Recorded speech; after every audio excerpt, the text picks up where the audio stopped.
India alliance में BSP को शामिल नहीं होना इंडिया अलायंस के लिए सबसे बड़ी गलती है, मेरा मानना है। अगर मायावती जी को इंडिया अलायंस में लिया जाता है तो मैं आपको दावे के साथ कहता हूं कि 2024 का चुनाव इंडिया अलायंस एकदम निश्चित 100% गारंटी के साथ जीतेगी। बिल्कुल मांग करनी चाहिए, और मैं भी मांग करता हूं कांग्रेस पार्टी से कि जिस राज्य में आपका सरकार है वहां जातीय जनगणना कराइए। अगर कांग्रेस को मजबूत होना है या कांग्रेस को बहुजनों का वोट चाहिए, दलितों का वोट चाहिए, ओबीसी का वोट चाहिए, तो बहुजन के लिए काम करना पड़ेगा। 1931 के बाद भारत में पहली बार जातीय जनगणना हुई जो ऐतिहासिक है, और मेरा मानना यही है कि पूरे देश के लिए एक जो बिहार की जातीय जनगणना है पूरे देश का एक दिशा देने का काम किया है। खास करके जो हमारे बहुजन हैं, दलित हैं, ओबीसी हैं, एससी हैं, उनके लिए एक रामबाण है।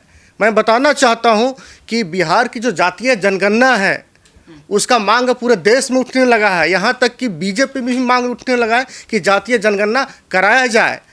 मैं बधाई देना चाहता हूं बिहार सरकार को कि जिन्होंने जातीय जनगणना कराने का फैसला किया और उसका पब्लिकेशन भी किया है। बिहार की जातीय जनगणना में देखिए कि पहले दलित की संख्या 16% बताई जाती थी, रिजर्वेशन भी लगभग 15-16% मिला है, लेकिन दलित की आबादी 22% हो गया है। इसी तरह से अति पिछड़ा की जो आबादी थी, लोग कहते थे कि 27% है, आज अति पिछड़ा और पिछड़ा दोनों मिला के 62% है।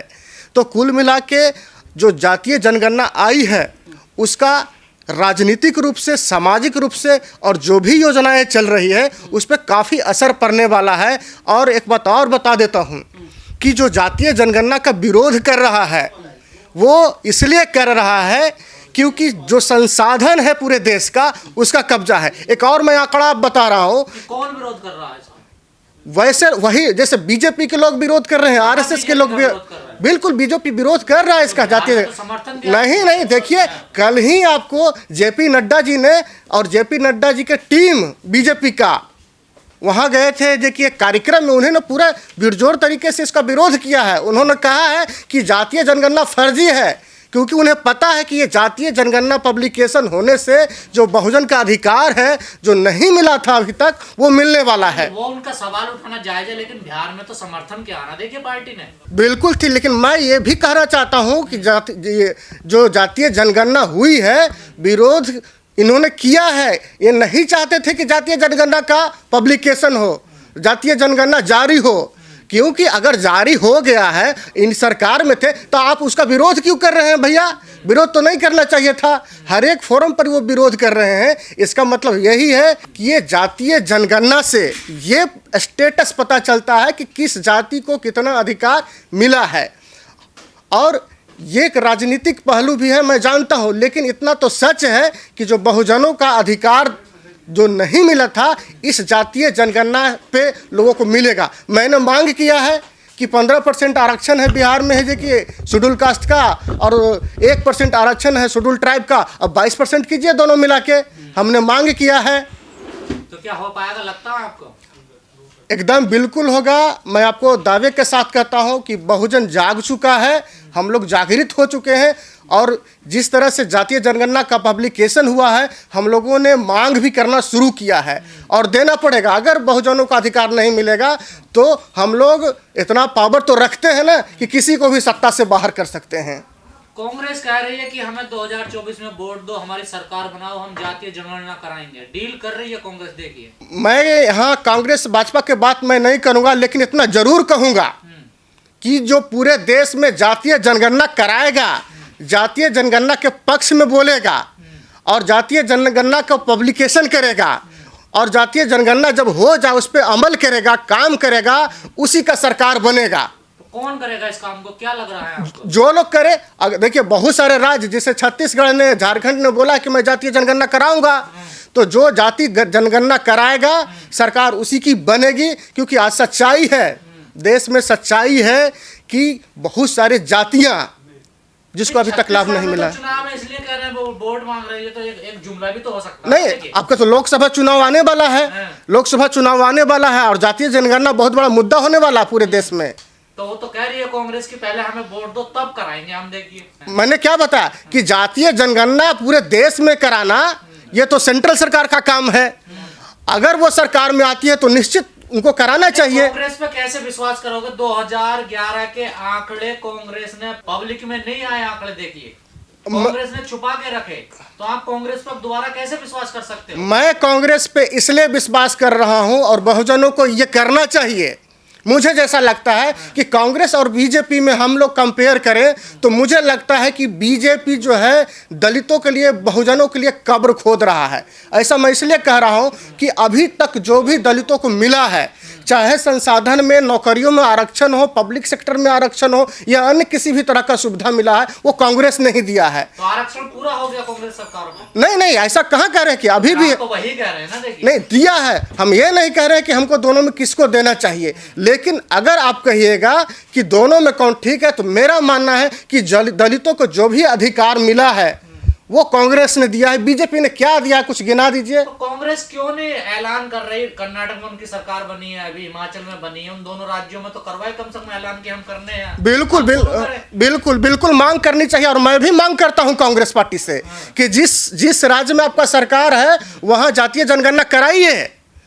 अगर कांग्रेस को मजबूत होना है या कांग्रेस को बहुजनों का वोट चाहिए, दलितों का वोट चाहिए, ओबीसी का वोट चाहिए, तो बहुजन के लिए काम करना पड़ेगा, जातीय जनगणना करना पड़ेगा। कर रही है आपसे, सौदा कर रही है, पहले वोट दो, बनाओ पहले।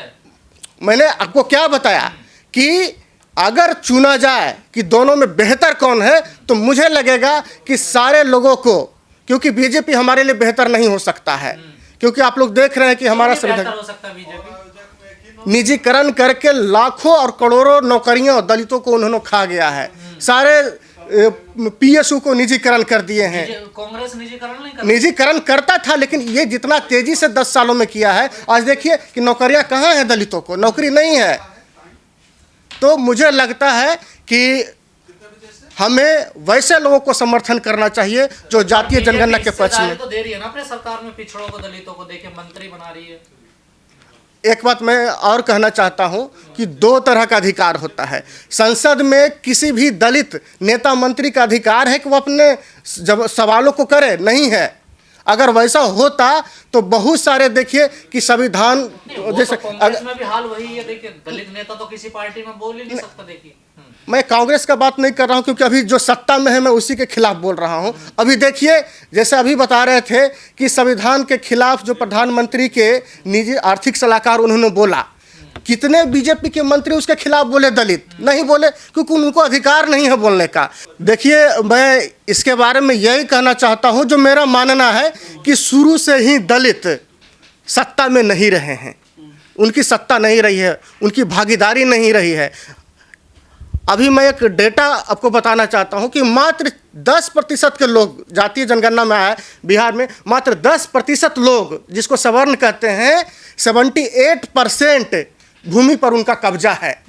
तो आप बताइए कि इस तरह का स्थिति, अभी और आंकड़े पब्लिकेशन होंगे, तो दलितों का सरकार में ना आना, सत्ता में नहीं आना, अपने पार्टी क्रिएट नहीं करना, इसका एक और सबसे बड़ी वजह यह है, और ये मानना पड़ेगा कि हम लोग दलित जातियां आपस में बट गए हैं, दलित जातियों में बट गया है। हम चमार के नेता, ये दुसाध के नेता, वो धोबी के नेता, वो रजक के नेता, तो जो हमारे दलित में सॉलिडिटी होता था वो अब नहीं है। बीएसपी अलायंस में शामिल नहीं, कहाँ है? अरे नहीं, आप बताएं कहाँ है? बताइए। सवर्ण पूरा एकजुट होकर बीजेपी को वोट देते हैं, एकजुट होकर वोट देते हैं। क्या हम दलित एकजुट क्यों नहीं है? कारण इसका यही है, कारण हमको जैसा लगता है कि, मुझे लगता है इसलिए एक नहीं है कि दलितों के पास अभी तक सत्ता पाने का, सत्ता सुख भोगने का उनके पास संसाधन नहीं रहा है। इसलिए उन्हें लगता है कि कोई भी पार्टी अगर मुझे अधिकार देता है, राजनीतिक भागीदारी देती है,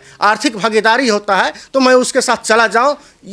मुझे मानना है, मुझे लगता है ऐसा। बीएसपी अलायंस में शामिल नहीं हुई है इंडिया अलायंस। मैं एक चीज़ और कहना चाह रहा हूं आपके बीच में कि इंडिया अलायंस में बीएसपी को शामिल नहीं होना इंडिया अलायंस के लिए सबसे बड़ी गलती है, मेरा मानना है।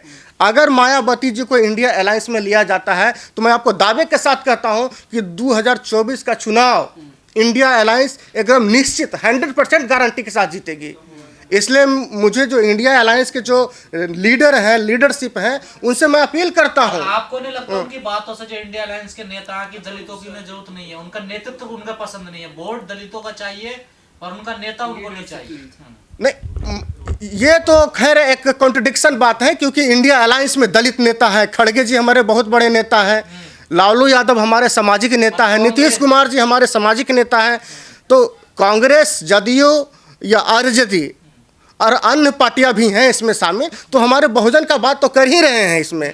तो मुझे लगता है कि ये जो सवाल किया जा रहा है कि बहुजनों का बात इंडिया नहीं सुनता है और नहीं सुनेगा, ये मुझे लगता है कॉन्ट्रडिक्शन है। आप लोग तमाम दलित कहते हैं कि हमारे नेता मल्लिकार्जुन खड़गे हैं। मैं देखिए, एक पार्टी का विचारधारा अलग है, एक समाज का विचारधारा अलग है। मुझे लगता है कि जो बहुजन के बात करेगा, चाहे राहुल गांधी हो, प्रियंका गांधी हो। मैं एक और बात बताना चाहता हूं कि कोई अगर दलित का ही विरोध करता है तो क्या मैं उसे नेता मानूंगा? नहीं मानूंगा। जो हमारा बात करेगा, हमारे समाज से हो या अन्य समाज से हो, उसको नेता मानेंगे। लालू यादव को दलितों नेता माना है, नीतीश कुमार के दलित भी उनको नेता माना है, क्योंकि वो हमारी बात करते हैं। दलित तो सबको नेता मान लेते हैं, पर दलितों को मानने के लिए दूसरे तैयार नहीं है ना। देखिए, इसका कारण यही है, कारण है हम लोग जातियों में विभक्त हैं। जिस दिन देश में 22% या 25% दलित एक हो जाए और कहेगा कि हम एक साथ वोटिंग करेंगे, एक पार्टी के साथ जाएंगे, उस दिन देखिएगा दलित जो है प्रधानमंत्री की कुर्सी पे, राष्ट्रपति की कुर्सी पे, मुख्यमंत्री की कुर्सी पे काबिज होगा। ये हमारे अंदर कमजोरी है। अगर इस कमजोरी को हम लोग दूर कर लिए तो बिल्कुल हम सत्ता में रहेंगे।